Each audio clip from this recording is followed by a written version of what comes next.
Ben, il y avait 38 000 hectares de vignes dans la Roto en 1900.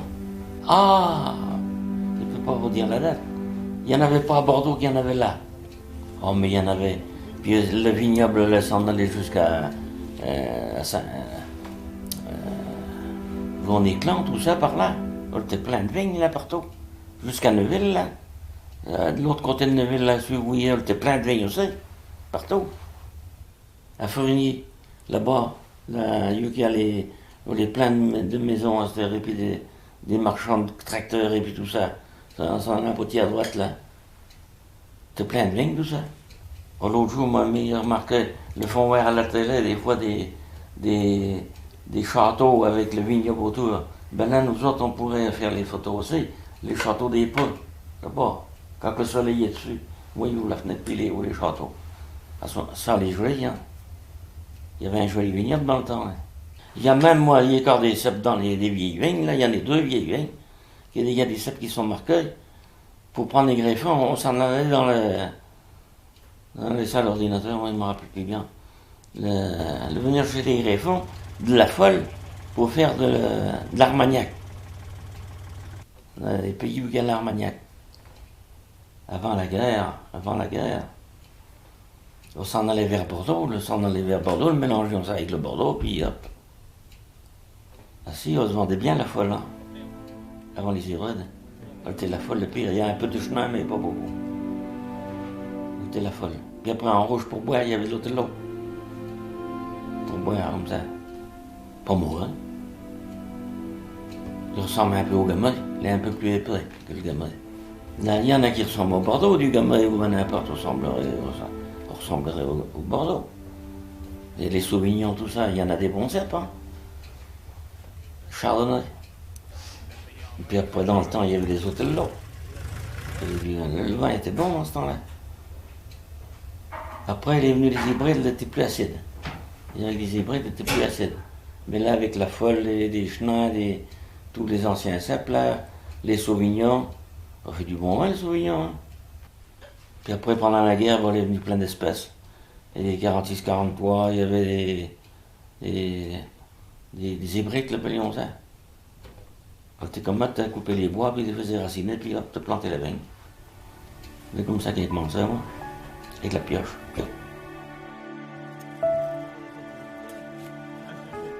Parce que moi, tout jeune, il a commencé à travailler dans les vignes à 12 ans, puis il voyait, même m'assied, parce qu'on cassait la croûte à 4 heures. Et puis avec Coco, il me. Hop, il a une belle pièce de vigne, il a bien mangé. S'il y en avait une comme ça un jour à moi, il serait content. Déjà, il voyait déjà y avoir une vigne, moi à 12 ans, lui, il a fait la moitié. Hein. Mais les gens étaient jaloux un peu. Alors, tant que je pouvais te foutre un coup de pied, là. Pendant la guerre, moi, qui m'a appris. Et il est tenu la ferme avec ma mère. Puis il était, au lieu d'aller à l'école, il était dans les vignes, puis après, bon, il m'a appris comme ça. Moi, il avait 12 ans quand il commençait à labourer avec le cheval. Il travaillait dans les vignes jusqu'en les années 60, 55-60 avec le cheval. Moi, il n'a pas été dans les premiers à sortir avec un tracteur pour aller dans les vignes. Puis autrement, il y avait 2 chevaux puis 3 vaches. Puis des lapins, des chèvres. Moi, pendant la guerre, on a commencé entre 4 et 5. Puis après, il évoluait comme ça, hein. Puis à petit. Il aurait pu en avoir plus que ça, mais je crois qu'il y a des emmerdes le long de son carrière. Quand mon père arrivait de la guerre, moi, il avait tenu la ferme avec ma mère. Il y avait 80 000 d'argent dans la boîte. Donc, elle vendait du lait, elle vendait des œufs, elle vendait tout ça. Et puis, mon père arrive, là, moi, il était juste rendu du régiment dans le coup. Eh ben, t'as qu'à te mettre en ton compte. Et ben, après, il faut qu'il me mette en mon compte. Alors, il est au Crédit Agricole pour acheter la ferme, là, à côté, pour faire sécher le tabac.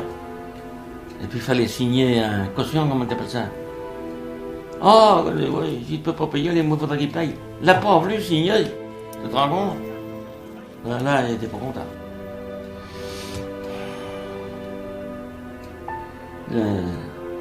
Parce que là, il était un peu fier, il y a tout le temps quelque chose de neuf. Un jour de semaine, avec une charrue à coco, puis un petit peu la mode, le matériel qui monte, ça serait plus faire acheter du matériel neuf comme ça, ça ne servira pas. Pouf, bon. Il fallait labourer avec une roulette. Moi, j'ai dit, il s'est habitué à labourer sans roulette. Eh ben, parce qu'il n'y a qu'à des cailloux. La roulette monte une pierre, puis elle sort la charrue de la terre. S'il avait été malin, eh ben, moi, on l'arrêtait. Moi, il aurait dit, allez hop, on met les charrues dans le chariot, on va à la tranche, puis on verra belle quel qu'il est pour le mieux. Non. Mais on se peut mettre la roulette.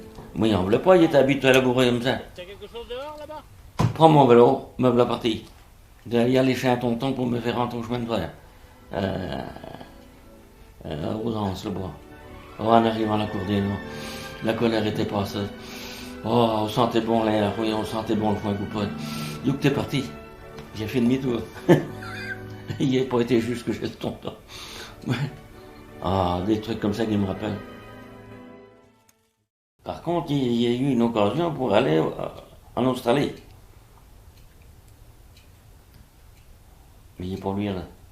Il arrivait juste de régiment, on était en 48. On est en 48 et il aurait pu y aller. Il n'était pas installé ni rien du tout, là, il était bien. Puis il n'aurait pas été bon dans une usine ou ben n'importe où. D'être commandé tout le temps, puis non. On les ramasse pas, on les repasser. Hein. Pour pas les ramasser, c'est. Ah, ben, je vais pas ramasser, hein. C'est la question de ça. Faut qu'il touche du bois parce qu'il y a toujours eu un peu de chance. Parce qu'il y en a ben, que le vent a fermé une vigne, il y a de la gelée ou ben de la grêle, la première récolte, il n'y en a pas. Moi, c'était le contraire. La première récolte, on était derrière un grêle ou ben derrière une gelée. Là, il y avait la récolte. Il faut tailler, d'abord. Il faut d'abord la planter. Mais en planter tous les ans la même grandeur pour avoir toujours le même travail. Parce qu'après, il faut faire les piquets, il faut. Ainsi de suite. Comment vous dire, moi je sais pas. Hein. Pour tailler, ça dépend des jours, ça dépend des heures que. Pour faire un hectare, faut peut-être bien la semaine. Encore de ce temps-là, les jours, on va vers les jours les plus longs. Ben, dès que les feuilles sont tombées, jusqu'au mois de mars, même tout le mois de mars, taille tôt, taille tard, rien vaut la taille de mars. Puis après, il faut tirer le bois, il faut plier les arçons, arranger les piquets avant. Ben, ça tout se fait avec la machine. Avec mon petit Renault, moi encore, ben, je passe au retour. Là, au mois d'avril, mars, là, février, ça dépend du temps. Puis après, avec les crochets, on gratte avec des crochets là-haut. Puis après, ben, ça le bien aussi, hein, une machine sous les ceps, là, qui marche électrique, pas électrique, mais il y a un tenteur qui, quand il touche le piquet au bel cep, tire le cep, il le repère après. Ça marche bien, ça. Ah ben oui, ben pour récolter du vin, il vaut mieux une année sec que mouillée. Des fois, à une journée près, des fois, la vigne, elle était malade après. Hein. Puis quand la maladie est dedans, elle n'est pas facile. Puis au mouillé, c'est comme là, un matin. Ah, il était parti avec la traiteuse pleine. Et puis, bah, tant pis, il ne va pas retourner, il va finir la traiteuse. Finir la traiteuse. Puis hop, il retourne. Il retourne avec le lendemain. Le bayou qui avait arrêté, pas une tache de milieu. L'autre côté, il y en a eu toute la note. À une demi-journée près. Il faut toujours traiter avant qu'il y ait le milieu. Il n'y a que la gelée qui a à craindre. La peu gelée. La gelée puis la grêle. Autrement, le milieu, on peut s'en débarrasser. Nous autres, on était comme ça, on travaillait la terre jusqu'au mois de mars, jusqu'au mois d'août. Puis après, on ne touche plus à la vigne. L'herbe, ben, elle bouffe l'azote qui est entre autres, tout ça. Puis on fait de l'humus pour l'année prochaine. Si on ne fait pas bon à battre la machine, à ramasser le blé, hop, on a les cisailles, on se débrouillait comme ça. Par contre, à ce moment, il y avait des produits là, moi, ils m'en s'est jamais servi. Ah, moi, il n'y en est jamais employé. On me fait un drôle de frais. Parce que si la maladie s'habitue on fait comme nous autres, si on se fait vacciner contre une maladie, puis que le vaccin est plus malade après qu'avant. Puis la vigne, il reste 15 jours, elle arrive à ça. Elle est plus en avance que dans le temps. Parce qu'on n'est pas les mêmes sets.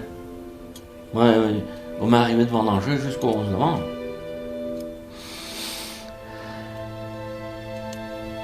Les raisins n'étaient pas perdus. Mais il y a que pour vendanger, des fois, il ne faisait pas tellement chaud.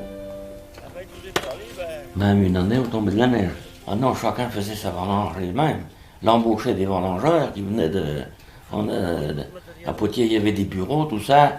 Moi, il y en avait de Niort, il y en avait de partout qui venaient. Mais dans ce temps-là, qu'on allait vendanger avec Coco, eh ben, on passait à Blanley, il y a encore le quai à Blanley. Mais à Chabournay, il y a encore rien au coin aussi, là. Et puis, on allait là, puis il y avait un bonhomme qui prenait pour peser, et puis qui donnait un papier avec le numéro de la douille, pour aller après à Nuvelle. C'était comme ça qu'on le vendait, enfin qu'on le vendait. Autrement, on n'aurait pas pu le reconnaître son nom. Oh, ben, l'avion a une habitude, on était vite fait. Hein. L'avion a un truc pour prendre le degré.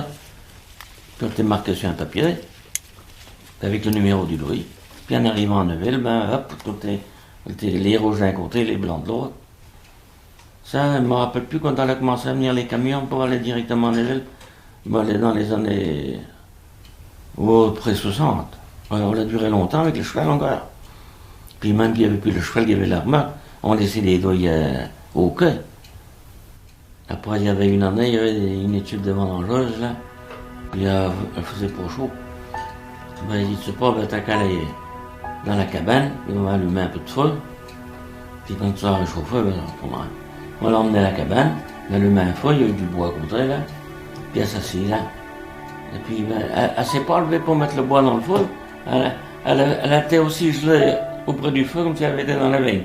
Ah, ben, il est.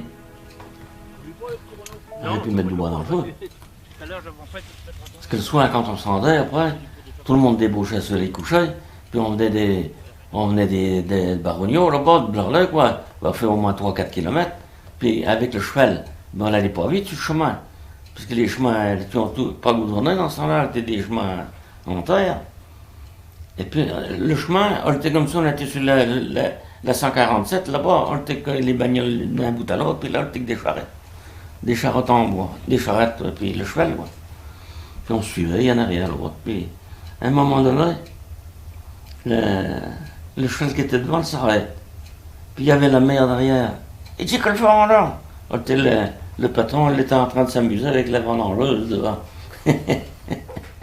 Puis l'avion tirait sur les guides, et puis le cheval était arrêté. Ah, petit que le fond là. Puis après, on est reparti. Puis tout le monde marchait à pied derrière. Puis après, à la fin, on allait prendre l'apéritif le jour du bourreau. On allait prendre l'apéritif au bistrot, hein. Toutes les tubes de vendange. Ah, ça, c'était la belle vie, les vendanges. Hein. Ah, alors là, le prix, on venait de loin, c'était pas les gens qui faisaient le prix. Hein. Moi, là-dessus, je ne me rappelle plus. Parce qu'il y avait un courtier, l'appelions ça un courtier, puis allez hop, on n'était pas les chauffeurs de poids lourds comme aujourd'hui. Le samedi avec le cheval, puis les tonnes, puis hop, remplissez les tonnes avec la pompe, puis hop, les emmenait à Neuville. Il venait chercher le vin avec 2 tonnes ou 3 tonnes de la charrette et puis Coco. Emmener le vin à Neuville, des marchands de vin. Il n'y a pas eu de strike à ça, après on nous emmenait à la cave et puis ça y est. Hein. On emmenait les raisins, il y avait les douilles en ce temps-là. Puis on emmenait les raisins à la cave. Puis la cave nous donnait l'argent qui devait venir. Parce qu'autrement, il fallait voir les courtiers, Puis des fois, on n'était pas bien payé. Ça dépendait. C'était comme partout, hein. Et même il y avait des marchands de céleri ou n'importe qui oubliaient de vous payer après. Ah ben après, les courtiers n'ont pas duré longtemps, hein. On a disparu. Là. Mais on faisait pas le même effort. Parce que la cave, elle était plus régulière que les courtiers des hauts et des bas. Hein.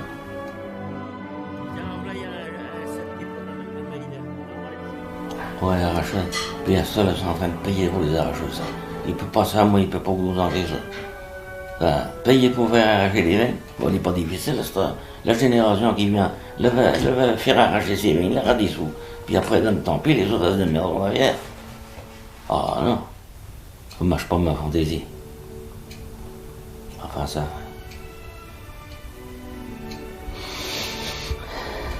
Il y a trop de matériel.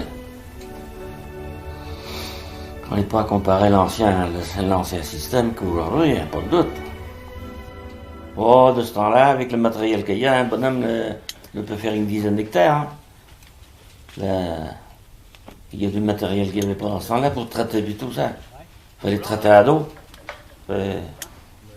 Autrement, de ce temps-là, il est jeune, il ne m'emmerde pas avec des matériels. Bientôt, il va falloir un hélicoptère pour faire le tour. Il ferait la vigne et puis des légumes. Moi, dans ma tête, il faut développer la vigne et puis les légumes. Parce qu'on s'entend bien ensemble. On est habitué, on va tailler, et quand on fait mauvais temps comme ça, ben, on reste pour trier des oignons, ou ben, n'importe. Puis après, quand il faut aller ramasser des patates, les oignons, tout ça, la vigne, elle est finie. Il n'y a plus qu'à attendre les moments. C'est les légumes qui s'entendent mieux avec... parce que les grandes cultures, là, ben, les gens vont travailler pour le matériel. La grande culture dans la région n'atteindra pas le coup non plus. On ne va pas concurrencer le Canada ou la Beauce ou ben... Il y a des machines, des pièces qui sont plus grandes que le département, là.